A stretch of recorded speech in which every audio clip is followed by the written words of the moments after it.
to say them again. So, tell you when to laugh. No, it's okay.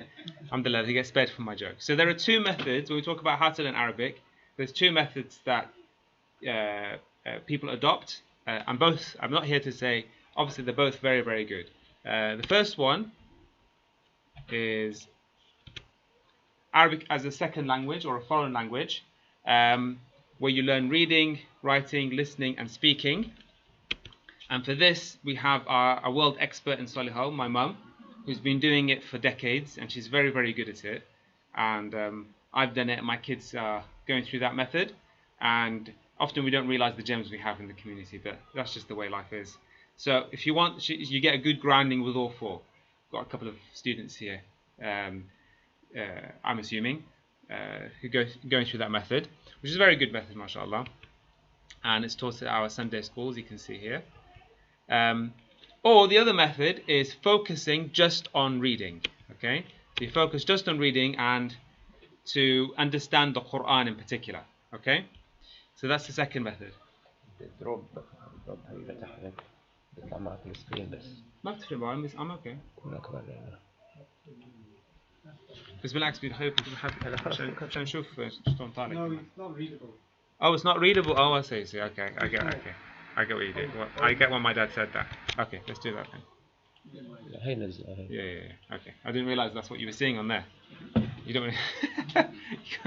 Someone should have said. Okay, so focusing just on reading. Fair enough. Yeah. So just focusing on reading. Yeah. So what's people's experiences been like with that overall method? So hands up if you've tried to learn Arabic. Yeah.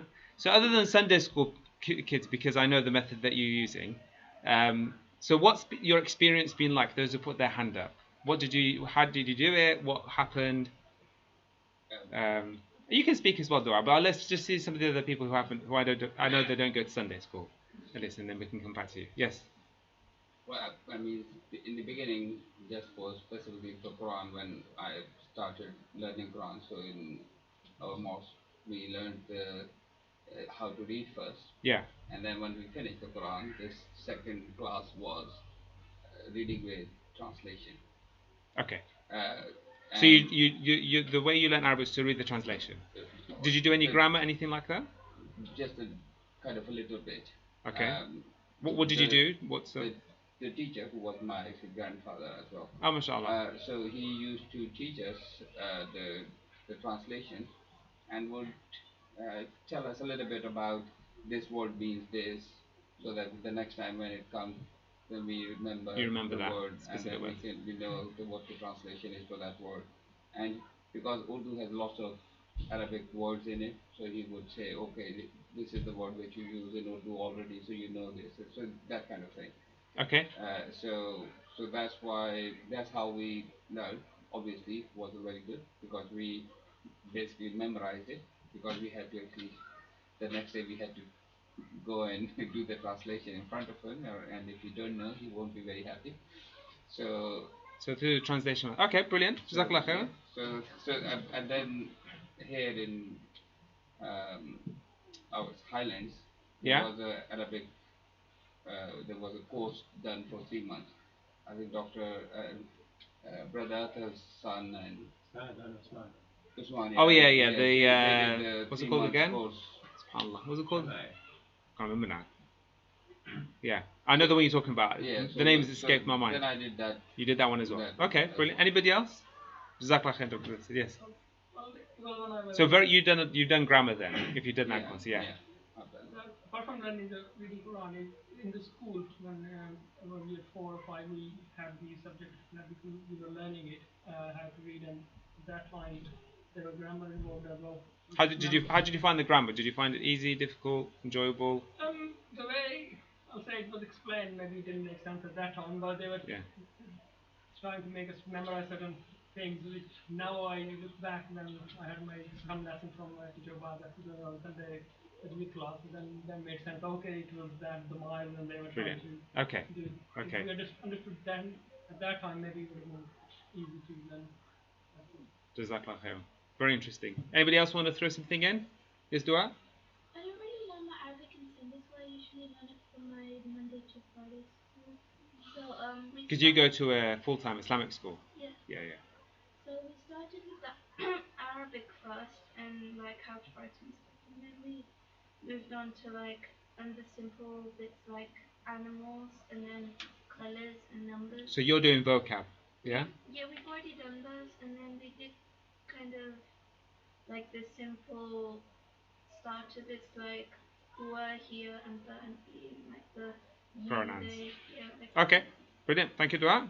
Very interesting. So, okay, so based on that, so I'm going to present to you a third method. Yeah? So, let's take an example. Who knows what surah that's from? Very good.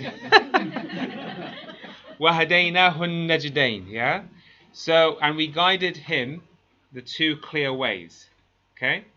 So, if you were to do it through the usual method, this is the kind of thing you'd go through. You'd need to know that it's a verbal sentence. Yeah? So there are three types of sentences. There's verbal, nominal, and what you can translate as affective, something like that. Yeah? But the two main ones are, because it's important because it's going to determine how you understand it. You'd also need to learn how to conjugate verbs. Sarf. I don't know if we've done any sarf. That fun subject, yeah? So you need to know if it's the verb there, you need to know if it's a past tense, present tense, or if they call imperfect tense. You need to know if it's singular, plural, male, female, all that kind of stuff, yeah? And you need to know then, based on that, to understand what it's saying, you need to then be able to identify the subject and the object, because that's the whole point, so you know what's going on, yeah? And that's quite difficult, and that's why a lot of people, I wouldn't say it's difficult, but it's not something you're going to get in a day and a night. You need some commitment to be able to achieve that, yeah? So, what I want to present to you is a layer lower than this, yeah? A layer lower than this. So if you can't commit to doing Arabic as a second language and learning speaking and all that kind of lovely stuff, and you haven't been able to do it this way, this is the way I want to present to you. So what we do is we take this ayah, okay, and we colour it in. Has anyone seen this before? Hands up if you've seen this. You've seen it. You've seen it? No, this colour scheme. Oh no. So no one's seen this, yeah. So that's what I'm concluding. So what they have done, and it's not me who's done this, this is Quran.com. Has anyone been to Quran.com? What people don't know, if you put the word corpus in front of it, so CROPUS.Quran.com, this comes up. Okay? And what they've done is they've coloured the whole Quran based on the grammar rules. Yeah? And this makes it now so much easier for us. Because there's a layer that we can go through before we do this that will give us significant understanding of the Quran, and it will allow us to learn grammar in a very natural and easy way. Yeah? So, if we take this word, وَهَدَيْنَاهُ النَّجْدَيْنِ, what I've done here, you can see, is you can colour in and identify what each word is. So, wa is and. This pronoun here is the we. The green here is guided. The grey pronoun here is him. Is that your brother? Yeah. Is you sure it's not that one? And he is 15 years old. So, did you know that? You know when we say that? Yeah. It's a demonstrative pronoun. Did you know that? Yep, I did. Yeah.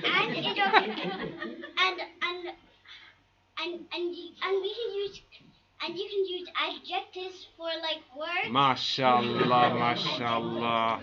There you go. Someone's paying attention. Very good. Very good, very good.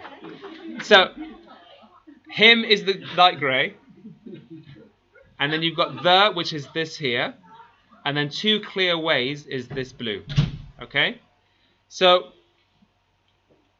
there's not that many. Now, there's something about colour that makes it easy to digest things. But there's a precedence for this. Okay? So this is what I've termed applied Arabic. I've coined this phrase. Yeah? And this has a precedence. So this is the original Quran script, as you probably know. And then it went through an evolution. So then we got the vowelling of the Quran. Fatha, Kasra, Zabar, Zeb, Bish. Yeah, Fatha, Kasra, Dhamma.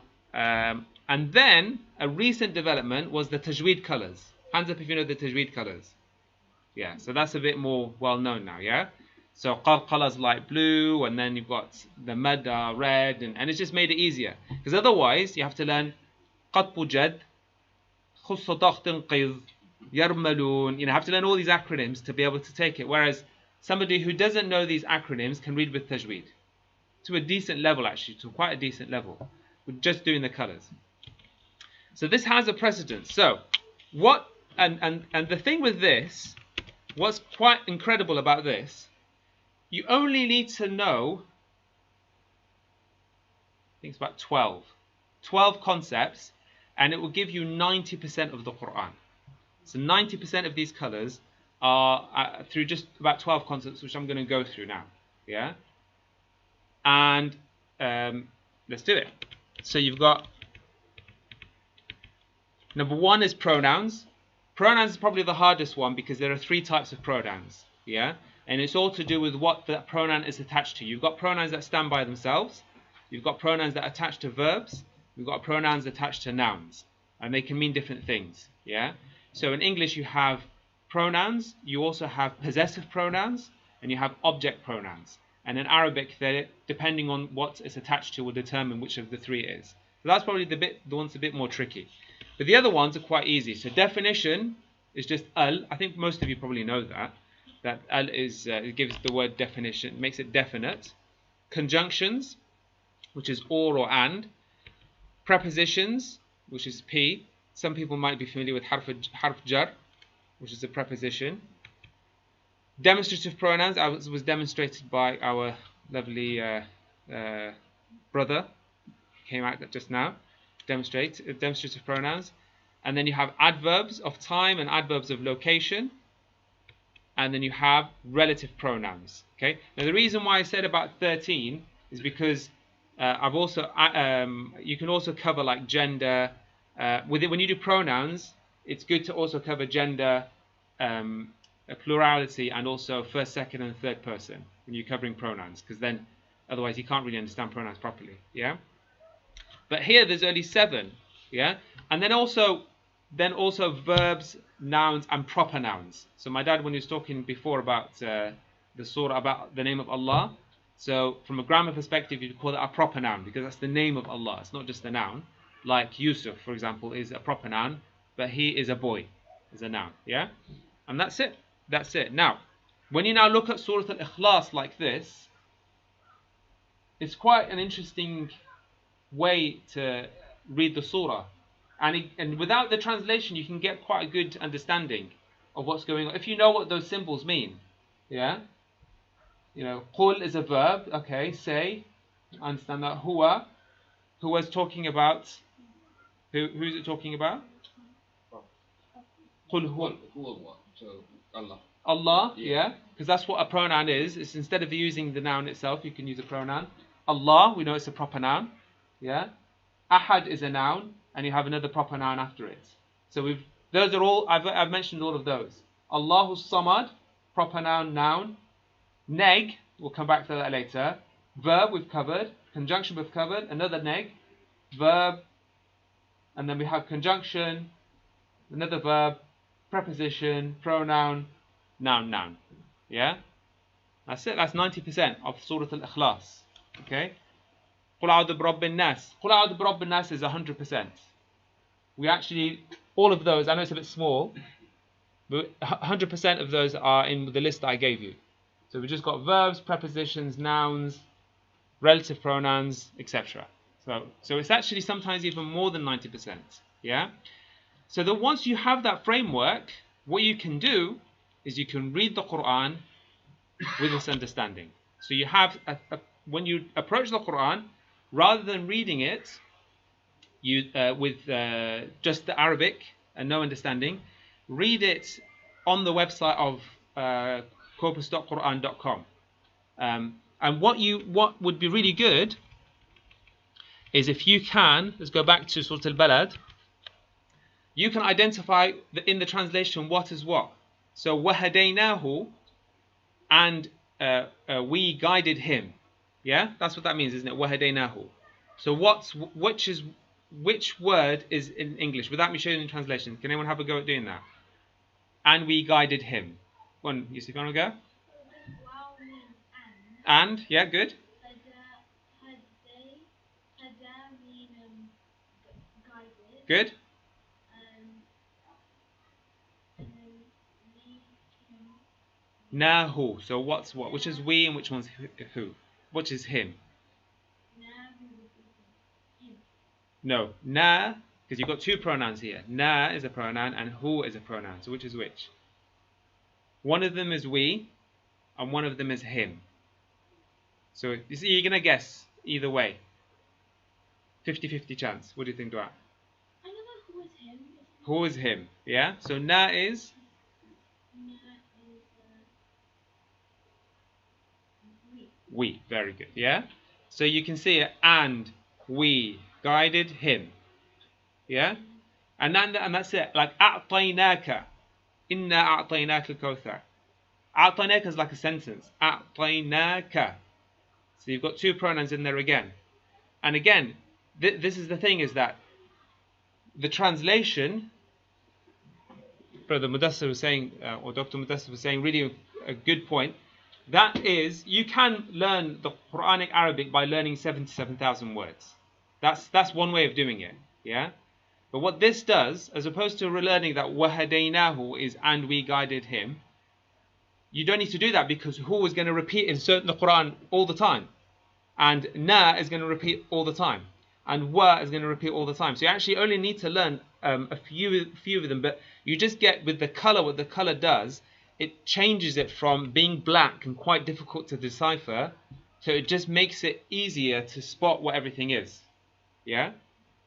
So, my proposal is that you join me in having a go at reading the Quran like this. Okay? So if you click on this link, so if you want to make a note of this URL, you will be able to join a WhatsApp group where we can have a go at doing this, inshallah. Yeah? So there's just a little form to fill out, and then you can take a photo of this if you want, if it's easier. And there's a WhatsApp link. You just click on it and you'll join a WhatsApp group. Okay? What I would like to do is I want you to try and invite somebody else to join as well. Now what I've done, I've produced some notes explaining all those concepts in detail. I did it over lockdown. It's a project that we did. So we explain pronouns, nouns, and you can just download them all for free. Okay? I'm not precious about them. So you can download them all for free. You can go through them, and it will explain to you in Arabic. And the way we do it is I did it for aimed at kids. So it's, if kids can do it, you can do it. The thing I noticed with people like Yusuf's age is they've just done this grammar in school. What year are you in, Yusuf? Yeah, 7. Okay, so probably kids start doing them. I noticed with my own daughter was probably about year 3 really kind of kicked in, and then year 4 in particular. Although they do a bit in year 1 and 2, but very light touch. So kids are actually they find this the easiest because they've just done it at school. So they know what a preposition is. As you get older, you start to forget these concepts. Yeah. So it's a good refresher, but it's designed for children, so it's very easy. Yeah. So if you go through the notes, the other thing that I'm doing now, which is also I'll send you inshallah the links to, is I do a 10-minute daily session either with Nusayba and Umar, my nephew, or with Juwairi and Rawan. So we're doing Surah Al-Balad and Surah Al-Mursalat. And what we do, we go through each ayah, but we look at the grammar of the ayah. And then we try and memorize the ayah. But we only do one ayah at a time. So it's 10 minutes. It's a 10-minute video. And it seems to be working really well, because what I get them to do is to get it to write it out. Because they write it out, they memorize it. It's a very nice, easy way to memorize. There's no rush. We're only doing one at a time, one ayah at a time. But it's really, really easy and effective. Very, very effective. So if you want to follow that as well, then it'll be in the same place as the notes. What I'm really keen to do is get more people. My feeling is that we've overcomplicated Arabic a little bit too much. and it's a lot of people just, it's just too difficult, it's too scary. And I think the way that they did this with tajweed, we can do a similar thing with Arabic. There will be, and this can be a stepping stone for you to take the full Arabic route. So I'm not saying don't do that. I'm saying start with this, learn to walk, then you can start running. Who's ever passed a sentence in English? Has anyone ever passed a sentence? Does anyone know what that means? So passing a sentence is something you do if you're a lawyer, where they want to work out who's the subject and who's the object. So we've never done it in English. But we're expected to do it in Arabic, and this is the difficulty. Yeah. So when you're trying to work out what's happening in the sentence in English, we don't do that. We never do that. You probably only do it if you're a lawyer. But we do this level of grammar in English. Do you agree with me? We have covered this kind of level. We might have forgotten it, but we have covered this level in English. So this is not too alien. The problem is that when you do it in Arabic, you have to learn it in English as well, because you've never covered it in English. So they'll teach you things like nominative and accusative and genitive, and we don't know that in English, and we're learning it in Arabic now. Rafa, nasab, jar, all that kind of stuff. So it's a bit of like a shock to the system. But obviously there are a lot of people who do it, but it just needs commitment to be able to get through it. So my proposal is that this doesn't need that much effort. It really doesn't. Yeah, it's just a new way of reading the Quran. Hopefully you read the Quran. It's just another approach. It's like when you said, you know what, I'm going to try reading it with tajweed.